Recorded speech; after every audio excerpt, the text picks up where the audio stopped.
No. I promise I haven't gone anywhere.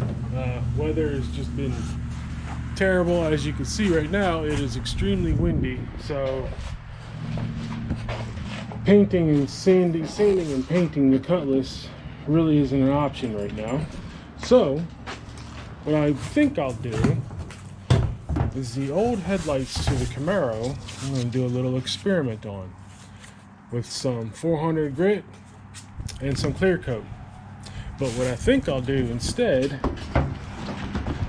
is use one clear coat, like clear coat with hardener on the car, and one with round can clear coat, just to see what'll happen. And then I was looking at these. Here, hear all that wind coming by. Looks like I might be able to take the lenses off with these clips. I might be able to reseal them so they don't get wet inside from right here. Who knows? Use them as backups. But I'm gonna get on sanding these right now. On most cars, when you're doing this, you want to be careful. Like, I didn't pay attention to this one, but I got lucky because you have, and I'll show it on the Equinox to see if I can find it again on this headlight. Right there on the inside, I don't know if you can see it too well, right in front of my fingertip, that little knot is the center mark for the center of that beam. So when you're use that whenever you go to aim your headlights. So these ones on this Camaro are on the inside of the light housing. Now on the Equinox, if I remember correctly, yep, it's also on the inside. I thought I had, let me see the Camaro, this one.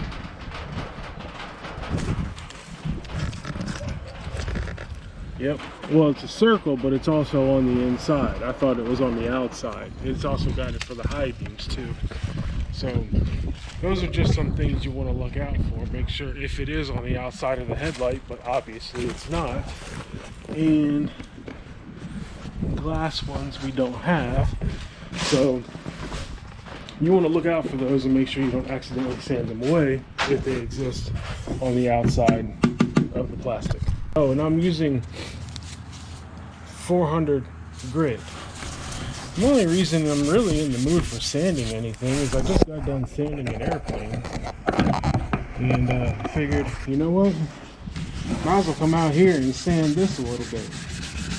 But first, I'm going to get rid of all this orange and yellow stuff from being worn out so much. So hopefully this 400 grit will do enough. If not, I'll go down to like a, maybe 160 grit just to really eat through it. And then go up a couple grit to back up to 400 and maybe to 800 so that I'm not, when I paint it, it doesn't have all those marks back in there. So, well, yeah, I was sanding one thing and I figured, it's been way too long since I've been gone that I haven't done anything to either any car. Heck, these two, the Cutlass and the Camaro, have been sitting so long that they got dead batteries. I need to put those on charge.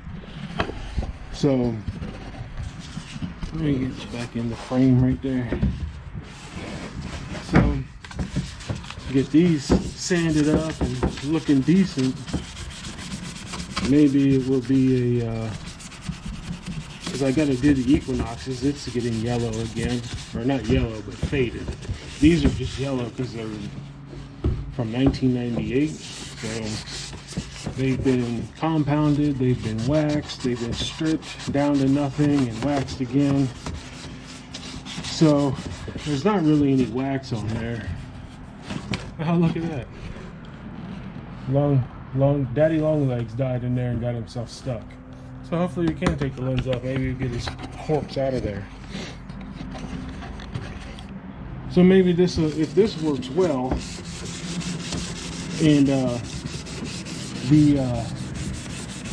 painting holds, the spray paint holds well, I'll go ahead and use that on the Equinox so that they will stop fading, or at least slow down for a little bit longer in between times that need to be redone. One can only hope. So, but for one headlight, I'm going to use this gloss clear here, and then obviously regular clear coat on the other headlight, whichever one that is. Let's get this off of here. Alright. So, oh yeah, we're gonna have to do that too. We double side stick tape that stuff back up.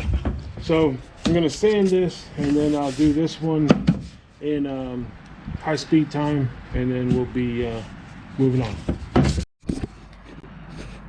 Okay, so we sanded it, and it's a nice even sanded, and it washed it off so that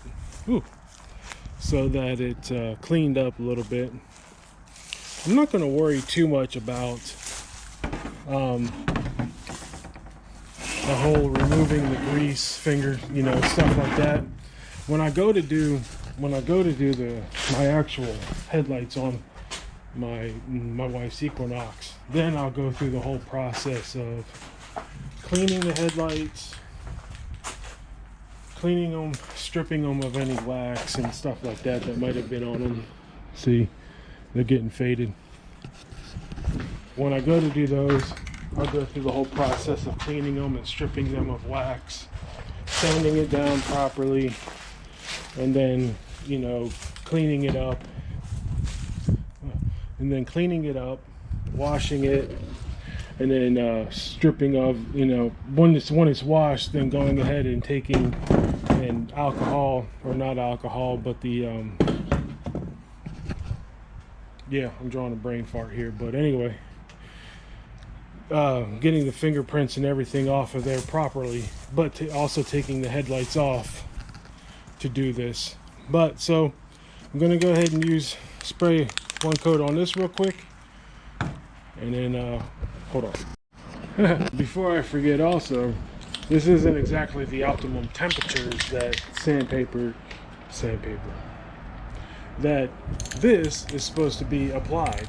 It is below 50 degrees right now, so I guess we're gonna see.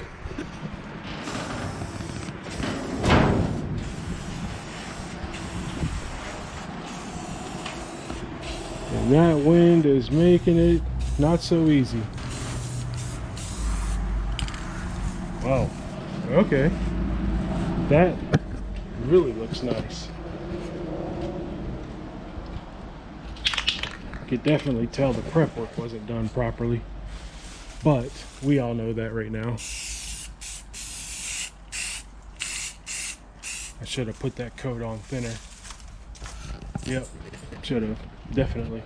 Oh well, it is what it is. If I can find galvanized metal, I can extend this, I'd say, I don't know what, 5 feet, maybe 10 feet, and close it off like this, because I have more of these sheets here that I can extend it out and do the roof piece up there. And then I can, if I can find the metal, I can go and close off that back side at least, partially. Close it off to roughly about here, and then have the bar go all the way across the bottom, and then I think you're supposed to have one in the center, and then one here, and then probably have it just closed off to roughly the center or to here. Yeah, do it to the house right here. And then that way leave this part open. Unfortunately, there won't be any garage doors over here, so this will be wide open, but the times I'll be painting, it won't be nearly as windy as it is today. Well, no more painting for today. Apparently the cold, wind, and everything else has its effects, and we are looking at a map of a, I don't know, let's say a dried out state like Arizona at the micro level. So yeah, didn't think that was going to happen, but lesson learned. So it doesn't matter if it was runny or not, we're not going to finish this today. So anyway, learned a lesson. So next time we'll just wait. And I guess that also means that I'm not too spiffy on what I'm going to do about primering this anyway. It's been a long time, so how the heck, I don't smoke. Anyway, since that is a fail, I'm probably going to go ahead and continue working on the mechanical side of this stuff, get the engine's running.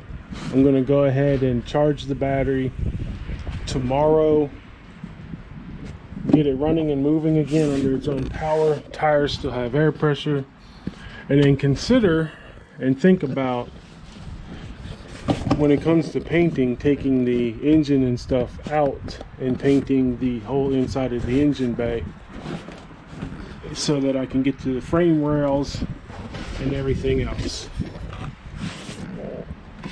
We'll see. That would also be something I'd rather have a full shop for. I'd rather not do something like that, have parts just laying around, because I don't have any room to do it. So, all right, since this was a huge fail, I'm just gonna go ahead and leave here and leave it in the sun. Yeah, it's rubbery. Yep, it's rubbery. All right, anyway, that's it for today. Like, comment, subscribe. See you all later.